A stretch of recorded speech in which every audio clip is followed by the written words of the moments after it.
Hello everyone, I'm Nanling Jin. This is for the module KV7006 Machine Learning.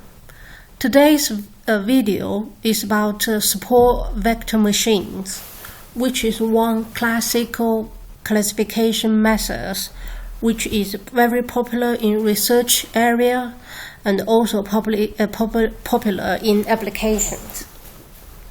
So this is a paper which first introduced the support vector machine idea.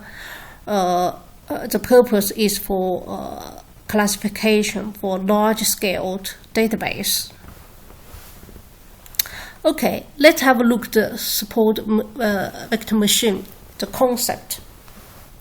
So if we look at the diagram on your right, you will find there are two types of classes. One is black dot, one is white dot. Okay, and also you can see they are two-dimensional. One is x variable 1, one is another variable x2. There are two features. So x1 is one feature, x2 is another feature. Two features, two classes. And you have also seen we have three lines here. One is green, H1, another is blue, H2, another is H3, which is red one. So basically, the purpose of support vector machines, SVM in short, is to find hyperplane that best separate the two classes. So we got three options here: green one, blue one, and the red one. So just by looking at this diagram, which one do you think is the best hyperplane division to separate this white dot and the black dot? So obviously, just by visualization, we know H3 is the best way. How are we going to say why do we say H3 is the best way? Because we can see, just by looking at the diagram, we can see that H1 is very, cannot. So in one, let's look at H1, the green line. On its left side, we have three black ones dot. On the right hand side, we have a 5 black dot with one class and the rest of the white dot with another class. So this is not the best way to separate them. So we got a mixture record which are some of them in one class, some in another class. So that is not ideal.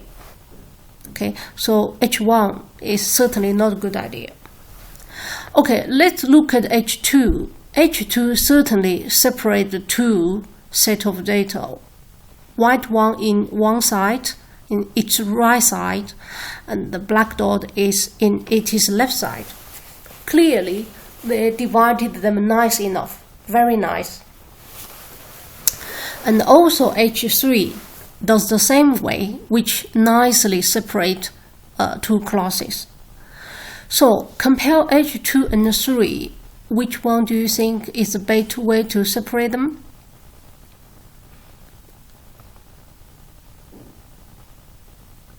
Okay, we based on the current dataset on the diagram, both H2 and 3 looks good. However, if imagine we got a new object come in, for example, we got new objects dropped between H2 and H3 area, do you think which class it would be? So we need to use some statistical measure to make a calculation in terms of a distance. So you can see there's some diagram on the blue line. There are two blue lines, one vertical to H2. One is the the top blue dot, which have very short line here. Another one is very long distance here. Okay, so this means that this one have long distance, this one have short distance. Okay, so basically we want to maximize the margin between two classes, as this says.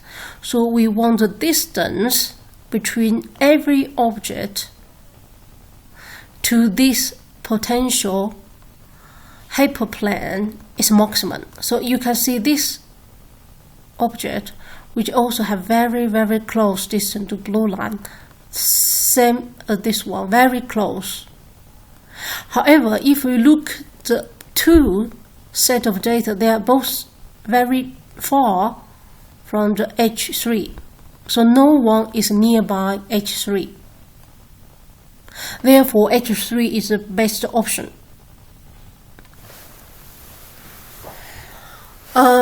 In the later slide, we will see that it's not always be able to separate the data set like this way, because the data are nicely separate.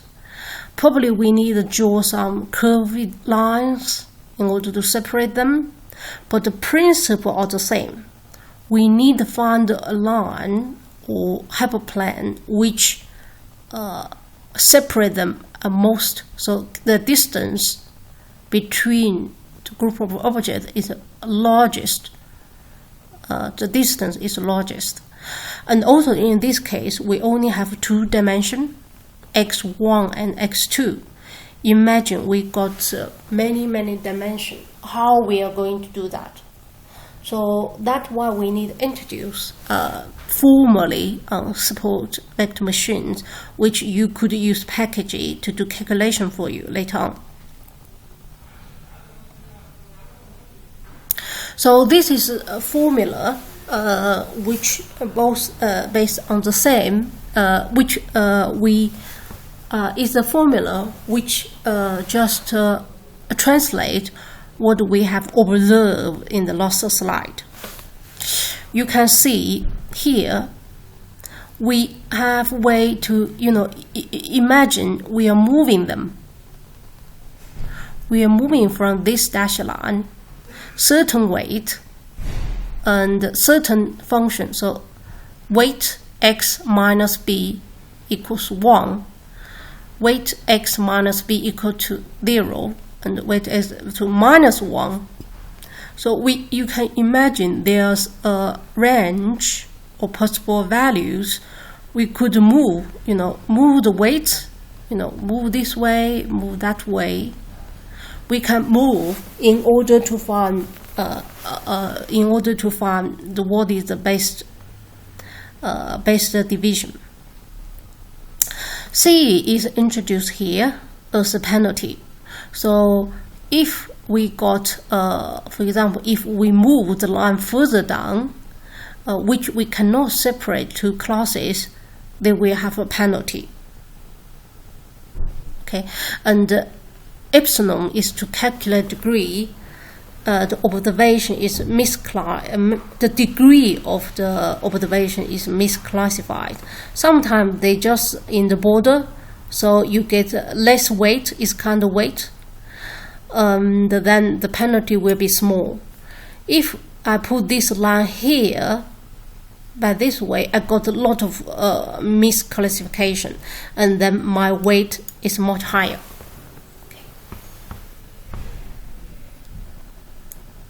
So now we move on more complicated cases. Okay, in higher dimension, which, for example, we got more features rather than two. Three-dimensional, for example, in this case. Okay, so we try to got a features map, okay, and then separate them, use the hyperplane in high dimension. So this is just a two-dimension in dimension way. So this line here, the blue curve line, is the way to separate two classes nicely. Okay, nicely separate them. So red one is one class, green one is another class. So we separate. So this is still two-dimensional. This is three-dimensional. So X, Y, Z. We can see that we could easily simple to separate them in three-dimensional data. So because they have additional variable, so we are able to use the three X, Y, Z to separate them, or just the X, Y to separate them. Okay, so now look at the example. So R is a language which is popular in statistics, but that is quite similar to your Python some way. So you got a function SVM is the data mining method. So you define the kernel. It's a linear or not, and you define the classical weight, and then they will do some prediction for you. Again, this is in the two-dimensional. So on the left-hand side is the two classes, which is human labeled classes. So they are ground truths. On your right-hand side, this diagram is predicted by SVM. Okay, so the idea is, imagine we can draw a line. This is ground truth, so we draw a line which separate them. So we use SVM, use a linear kernel. We can see that, end of the day, this is predicted from SVM. You can see this will actually draw a line like that, to separate the black and the red. You can see, which I think the function is y equivalent to -2.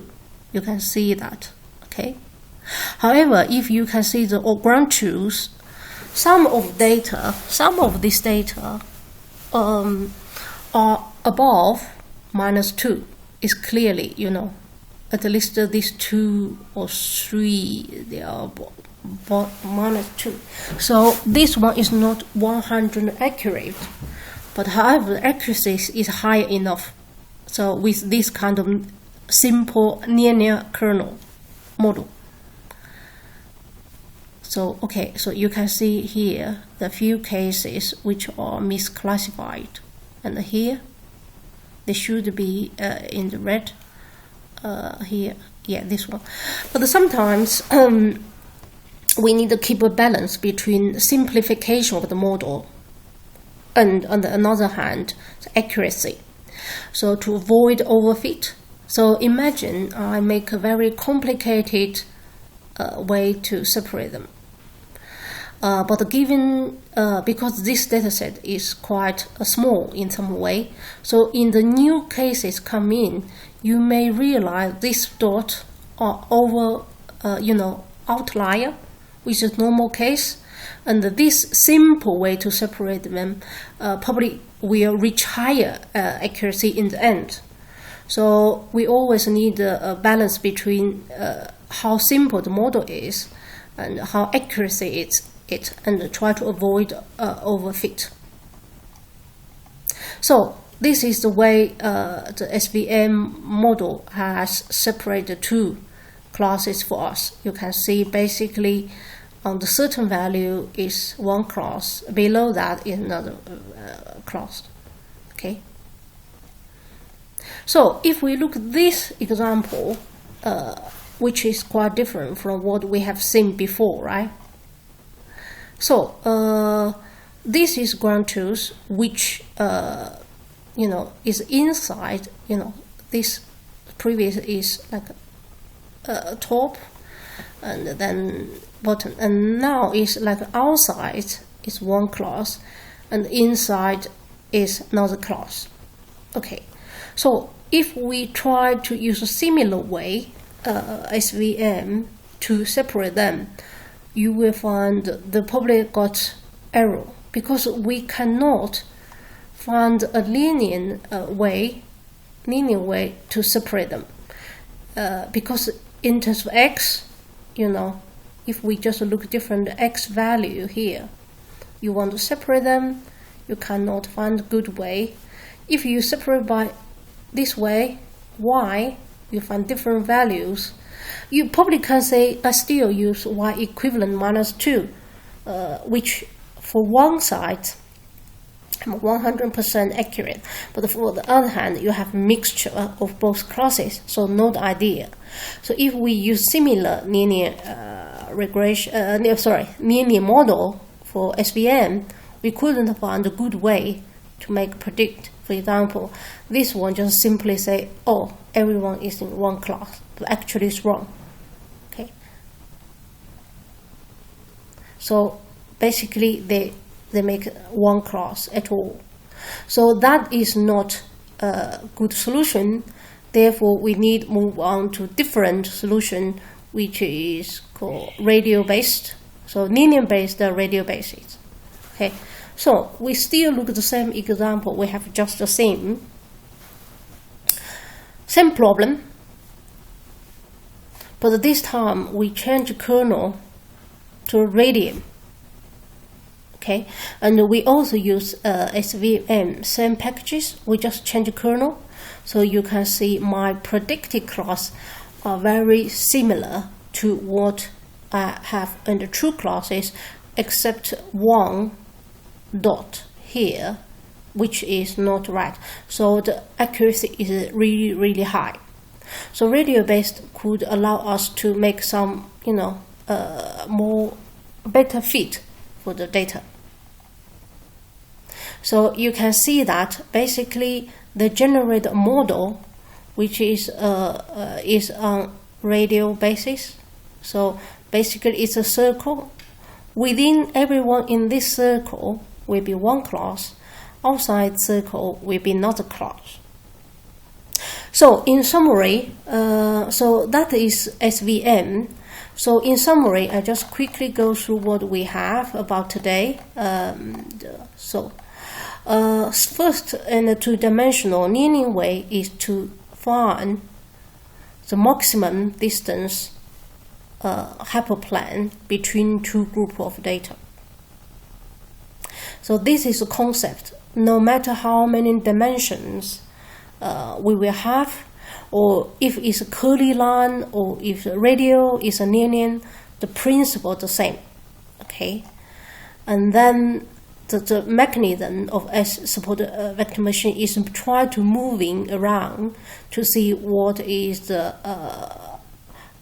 maximum distance. Okay, so the kernel, we have linear kernel, which can separate nicely, beautiful for some kind of data, which remain very high accuracy, although a few cases misclassified. But they have some limitations, which in that case, we have to use a different kind of kernel. So for example, this kind of data, you can see we need a curly line to separate them. So it's a radial kernel. So this function will have us separate them, use a different kernel. So that's your summary of SVM. In the lab session and the workshop, you will have an opportunity to use some Python packages to separate the data, and then you could visualize them. I think some of you already used the visualization tool of Python to see the data. So you could visualize data and compare, like we did here, compare the true classes and the predict classes. Okay, thank you very much. This is SVM for KV7006 machine learning module. I will see you in the next video. Thank you very much.